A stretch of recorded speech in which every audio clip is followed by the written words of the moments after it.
The topics we discuss are many, no story too bold to talk about. Strictly our own opinions, but they are opinions from people like you. Welcome to the NAKE'd Podcast. Much like on The Amanda Show, we also love The Girls' Room. But we are Ya HER'd, where our high-energy ramblings cover our day-to-day lives. So sit back and enjoy Ya HER'd. So Ya HER'd. I love our name. I think it's different. I think it is too. It's kind of sassy, like, you heard this, but then, a pun, which is great. Everybody loves puns. I like that it stands for our high energy ramblings, because I feel like we have that. We just kind of go on our own. Yeah. I mean, we talk about a lot of different things, so I guess ramblings would be probably the best part of everything. Yeah. And you never know what we're going to end up moving into next, because we'll just start on one topic and end up on a zebra somewhere else. On a zebra. Hey, you, in the ponytail. Don't you hate that shit? Dude, it's always like, what the fuck do you want? Right? Like, why does it matter to men who catcall? Why is it so important to you for you to call out to a woman like that in the most demeaning way that you would call an animal? Like, what is it in you that makes you want to do that? I will never understand. Why can't you just do what I do? When I see something fine walk past, I go, damn, to myself. And I let it keep walking. Right? Like, you don't interrupt its day. It's a nice looking dude just on his way to go hang out with his friends. Like, do a nice little look, but then you keep it moving. Appreciate it, and then keep moving. Yes. They got better things to do than worry about what somebody's yelling at them from halfway across. It's just not attractive. No. Have you ever been catcalled in your life and said, you know what, this guy's cute, I'm gonna go see what he's about? No, you instantly think he's a pig. No. The only time I can think of those instances would probably be Cowboys or Wild West or something like that. And then you're like, yeah. And then you're like, no. Like, oh, that was all just the dark lighting, wasn't it? Right? Yeah. I don't understand what it is about catcalling. And there's a fine line in today's, I guess, social culture where things like that are not really acceptable anymore and people are not afraid to call it out, which I think is great. Mm-hmm. Put people in their place for making them feel uncomfortable. Yeah. People have boundaries for a reason. I would never understand that. It makes you feel like an object. If something about a person's appearance is just standing out to you, go up and tap them on the shoulder, say, hi, excuse me, sorry to bother you, but I love your dress, or I love your shoes, or oh my God, where did you get the earrings? Because people love getting compliments. Mm-hmm. They'd rather you come up and talk to them like a person about the choices that they've made than just saying, damn, you got a big butt. That's not my fault. It's not my fault. God bless me with a wagon. Girl, I ain't got no butt. Well, whatever it is, like your tits or, your great smile or whatever it is, like compliment's nice, but it's really not needed. There's been times where somebody's walked by me and said, oh my God, I love your shoes. Mm-hmm. Or that is a super cute purse. And that's because I genuinely meant it. But something about them physically, I guess I can see myself complimenting people. Like, oh, you have such beautiful eyes. It's because you see them and, yay, you. You're like, I love building other people up. I want other people to be happy. I think that's the culture that we should have, is a kindness culture, like building people up, hyping them up. Your friend is creating a podcast, hey, or, like my best friend has a baby blanket making business. But, just support them. Listen to them. Go to their event. You create memories with that person and get to hype them up. And I think we can do that just to strangers too. It costs nothing to be nice. It wastes everybody's day to be hurtful and mean. Exactly. Mm-hmm. It's hard. I feel like it's harder when you're a female. I feel like there's different expectations of you because you have to rise up against this masculine thought of you, right? If you are too rough around the edges, you're a bitch. If you're such a pushover, then you're a doormat. Being a leader in anything is tough. I've ran a DM or a D&D game before. You're planning your D&D game. And hearing about female DMs, that's not really a common thing right now. Right. We're a part of that Facebook group. Whenever somebody talks about being a female DM, you just start seeing all of these comments. Some are very positive and uplifting, and some can actually be really hateful. And a lot of the girls in that group talk about their experiences where, guys are just really mean to them because they're a girl. And that, grow up. Or they challenge them on every single aspect as a DM. And it's tough. It's tough to get that respect right away that usually male counterparts don't have that hurdle to go through. But I like to think of it as, okay, this is what you believe of me without even experiencing who I am. I'm going to have the satisfaction of showing you that I'm badass and I can be a great storyteller given the chance. So you will never have this opinion about anybody else. You would give them a chance in the future. Exactly. So tell us about your campaign, Miss Norma G. Oh, it was so much fun. My first D&D game came from really just wanting to give my better half a chance to be a player rather than hit our DM, because he's been our DM for almost a year, actually, in March. It was right after my birthday. Yeah. So yeah, like almost a year, 9 months. So he's our DM and he really loves it. He loves the storytelling. He likes to build things, but he's never experienced it as a player. So I was like offhandedly like, you know what? For your birthday, I'm going to DM a one shot for us and our friends who usually play together. That way you can play. And I did not know what I was getting myself into. It is a lot of reading, a lot of lore. I mean, you can do things however you want to do them ultimately, but it was very interesting. It was very interesting to get into that side of the internet community, like on Reddit, on Facebook, and different forums, seeing their tips for homebrew. Talking to the DM community instead of the player community. Right, exactly. And seeing things from a DM's perspective.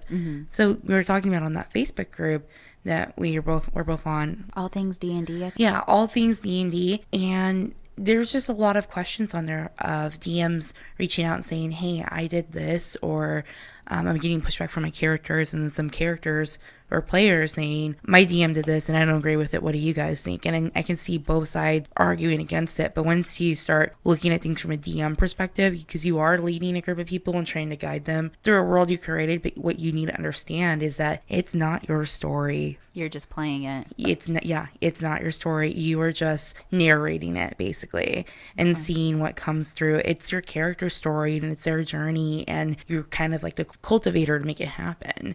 Okay. And it's really interesting. It's really interesting because there are some things I did not expect you guys to do. Like what? Like how Marco's character was this barbarian named Axe, but his name is A.X.E. And his first name's actually Amy. And he let it slip when he was talking to himself and somebody started making fun of him and think it was Alan's character. So, it was kind of like that interaction plus the interaction from the enemy, which was the Minotaur. Right. Her name was Helga. It was just that interaction. Like, I really didn't expect it, but some things came canon to that campaign. And even though you guys didn't finish it, because there's a whole reason why. So what happened was these guys they woke up in this dungeon kind of like underground, and they were all tied up, didn't really know what was going on. They had the biggest hangover of their life. There's a note that says, come find me. And as they're making their way through this dungeon, they're encountering banshees, they're encountering orcs, they're encountering ogres, a minotaur, and some other enemies. They keep finding these notes. There's a reason why they keep finding them, and then once they get outside the dungeon, they have to go retrace their steps because they have no memory of the night before. So they have to retrace their steps from what they last remember and piece it together. And what does that mean? So you guys actually didn't get to that part. You guys got out of the dungeon. You visited the Elfsong Tavern at Baldur's Gate. And then that was the end of that part. But I want you guys to come back for a second part because it can build into a larger campaign if we need to. I don't know if you're familiar with Baldur's Gate, like that history. Mm-mm. So the Alliance, they're called the Lord's Alliance, they rose up against something called the Black Network. And they had like this little war that goes on, and they won. And the people who were leading that war became this big alliance that Baldur's Gate's this neutral city, right? They're well armed, well militia. They have our flaming fist mercenary group, so they are stocked. They are ready to roll. So there's a bunch of different people that come in and out of Baldur's Gate, but they know not to act up because they're very swift to justice. So you are in a dungeon outside of Baldur's Gate, you get back into Baldur's Gate, stuff like that just doesn't really happen unless somebody's really powerful enough to pull it off.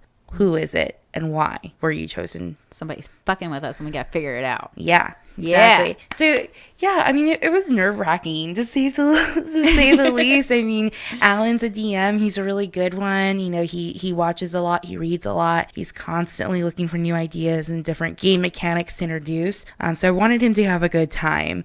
So it was To be able to just sit back and relax. Yeah, but I did ask him afterwards, like, how was it, like, as a player, not as a DM? So were you able to take a step back from beyond the screen and be able to sit on the other side of it? Or were you thinking like a DM? And he's like, well, there was times where I was thinking like a DM, but I had to remind myself, like, this is not my story to narrate. Right. So I think people who have struggles with that, like, really need to check themselves and just say, hey, like, this is not your thing. Like, don't make it about you. Just sit back, relax. Everybody's just going to have some fun. Right. And you're working on one right now, which sounds super fucking cool. I cannot wait. I am. So the one I'm working on is not close to D&D at all as far as the map goes. It's completely lands made of fiction. So you have Hyrule, you have Wonderland, you have Middle Earth, Narnia, and like all of these different lands with so many different backgrounds and stories. But there's stories that we all know and love. And I think that's one of the things I'm most excited about is bringing these characters that we love to life. Oh my God, I'm so excited. I'm so excited. Because you're right. It's not like any other D&D game I've ever encountered. But I do know some. Like one of my good friends, he doing a Star Wars one where he's a DM. Oh, that's cool. So it's Star Wars themed. It's a D&D game. It plays just like D&D mechanics, but it's different. So I love your idea. I think it's so creative. When I saw that map, I was so hype. I was hype for it. Everyone's going to love it. Super awesome. It's so much fun to, like, just the other day, I was doing a lot of my homework. In the middle of everything, I got a really great idea for an encounter. I actually don't have a name for my world yet. As of now, I'm just kind of calling it Fandom Land. It could actually be a great idea for our listeners. If you have any ideas for my world map name, if you want to send them in. And yeah, you can tell us at OG the NAKE'd Pod on Twitter. You can also message Kielyn directly at KT _the NAKE'd Pod. You can catch me at NM the NAKE'd Pod. Very excited to talk to you on Twitter. So Fandom Land is what we're calling it right now. And I would love some ideas from our listeners for a name for the world. Can I tell you a little bit about it? Oh God, no. I don't want to know, but I do want to know. It's not a big spoiler. Okay. It's just if y'all go this route, this may be somebody you meet. Okay. Y'all land on the shores of Hyrule. I want you to give me a perception check. 17. As you step into the land, you see an owl in the treetops. You've come so far. Great job, travelers. The next step in your journey lies in Gorgon City. Meet with Gorgon Chief for more information about your quest. Would you like to hear this again? and it defaults to yes, right? So when you're like fast pressing A, like, get the fuck out of here, owl. Like, fuck you. You sit there and read it 5 times. You keep saying it like 5 times. There's 2 buttons underneath you. You have to roll. You have to roll to be able to pass it. Oh, that's great. I love that. What a troll DM. I love it. I love it. That's kind of the stuff I've been focusing on with this campaign is the interactions, the characters that you love that you're going to meet, or characters that are either before or after the characters that you love that you'll meet. Like somebody had asked me about Pan Am that's in the southeast of it, and you showed me that book about they're doing the 10th anniversary of the Hunger Games. So I really want to read that book, and so when I do, I'll probably introduce some of those characters or something from that era. I like it. Just because it's new, it's different, it's exciting, which I'm super stoked. Yeah.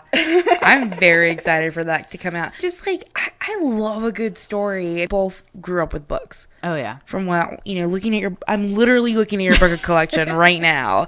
And this is just a small part of it. I appreciate that a lot. I mean, you can just escape with these characters. And I love that your D&D campaign really touches on that. It feels very nostalgic to me. I'm so excited for it. I'm glad I get to share that with y'all. Like, I want y'all to be excited for it. So I'll probably ask for more input later on. Yeah. I love taking advice. I've always loved reading. I remember growing up 3rd or 4th grade, I would be reading a book in the car and we'd be going somewhere and it'd be nighttime. And I'd sit there and wait for the street lights to pass just so I could read the next couple of words. I used to get grounded from my books. My mom used to come into my room and like yell at me because I was literally reading by moonlight. This is why my eyesight's so fucking terrible right now, because I read in the dark. You're right, Mom. Karma's a bitch. But I loved books growing up. I had, quite a few friends growing up, but I moved so much, so I always had to make new friends every year. So books were the only like constant thing for me. I mean, I can open that book and it's Harry Potter, right? And it's Ron Weasley and Hermione Granger. I knew who they were. They were familiar to me. So I loved them. I love them. And, you are actually in school to be a librarian. Like, literally, you want your job to be around books. I love it. I'm so excited. I had joked about first left high school about becoming a librarian, but at the time I was living in a small town and there weren't that many options. There was probably 3 major colleges around me. One was in a city that was 15 minutes away. One was in a city that's 30 minutes away. But now that I live in a big town, to y'all, that's nothing. Having to drive 30 minutes to go somewhere. No, it takes like 20 minutes to get over here. We're from Texas, so we measure everything in time. Right. You tell us, it's 10 miles down the road. We don't know what that means. Just 10 minutes. Well, how far is 10 miles? How long is it going to take me to get there? So I live about 6 hours from San Antonio, or I used to. But due to the limited options around there, that wasn't available to me. And so I just kind of threw it in the back burner. I went down a completely different path. I'm very happy about the path that I went down. But at this time of my life, I am glad to be going back to school. I'm 26. I'll be turning 27 next year. And it's about time that I got a real career for myself. And books is something that I love. It's always been my constant. I'm ready for the next 2.5 years to become a librarian. Yeah, it's going to be over before you know it. And I'm very excited for you. I'm just glad I don't have to take out that many loans because I'm doing online classes. The credits that I do have, not all of them transferred very well. So they're counting me as like a non-traditional student and they're not granting me Pell Grants right now, but they are letting me get like subsidized loans. Fully only like this last semester and next semester should I have to do loans. And it's like, and you hear about student loans that people have today. Yeah, girl. I understand that student loans just can't be forgiven. There's money that goes into your education. As someone who's been to college and knows like the whole thing, it is hard. It is hard to pay for without grants. Tough. And that really sucks because hear about the generations before us, especially in the boomer era, their college was maybe $5,000 at most, and that was for 4 years and a master's degree. It didn't really matter what the degree was in. You could walk in anywhere and get a job. I think that their misunderstanding is reflected in their disappointment that they like to express for us, and that just makes me sad because they don't really recognize. They don't know how much harder it is, number one. And number two, your bachelor's degree doesn't mean shit nowadays. No. You need a master's. Absolutely. You need a master's degree to make any type of money. And that's what really sucked because you can't get Pell Grants and subsidized loans for a master's degree. You have to take unsubsidized loans and personal loans to get that. So you're just digging a deeper hole for yourself. I'm very interested to see how this is going to be handled. I mean, especially with some DNC candidates that we have. Like Elizabeth Warren wants to completely forgive student debt. I just don't know how it's going to happen. But I do know that something needs to be done because the education in this country is so expensive. And yes, it's great education. We have great resources, but we should have more opportunities available to people who maybe just don't have that money. Who can afford $50,000 in tuition? Aunt Becky. Aunt Becky, apparently she can bribe her way. She'll get caught though. I'm thankful that even at this age, I can still go back to school. It's a blessing. Everybody's on their own timeline, number one. And number two, tis the season to reflect on your blessings. That is for sure. I've been so incredibly blessed this year and so happy. I'm living with my significant other. We are raising our son together. We have a bitch ass dog, but we love her. The little gremlin. Yeah. And, my 9 to 5's going great. So it's been a year of just blessings, and I can't discount that. And doing such a fun project with our friends is the best. Get together weekly. We used to just play some games, but now we're actually doing something productive and trying to learn about something. I mean, regardless of your age, as long as it's out there and that's something that you want to obtain, you absolutely can. You absolutely can. All in our late 20s, and we're just starting on this business adventure, and it's difficult, but it's fun. And I'm so glad I get to spend this time with you guys. Y'all are my favorite people. And the boys had their boys episode, which I was out of town for a work event, but it was, they got to have that their own personality shine through. And on this one, I feel like ours is obviously a little bit more maternal. And be like, we're so thankful for you guys. We love you. You know? I mean, that's just us. We're girls. We're a little bit more mushier. We're a little bit more emotional. And I love that about us. Yeah. You heard. I'm thankful for this. I'm thankful for everything I have right now. Things are going good. Disney Plus launched. Yes. Let's talk about The Mandalorian. Oh, shit. Spoilers. Oh, gosh. Okay, so you and Ethan watched the episode. Mm-hmm. Was it Friday night?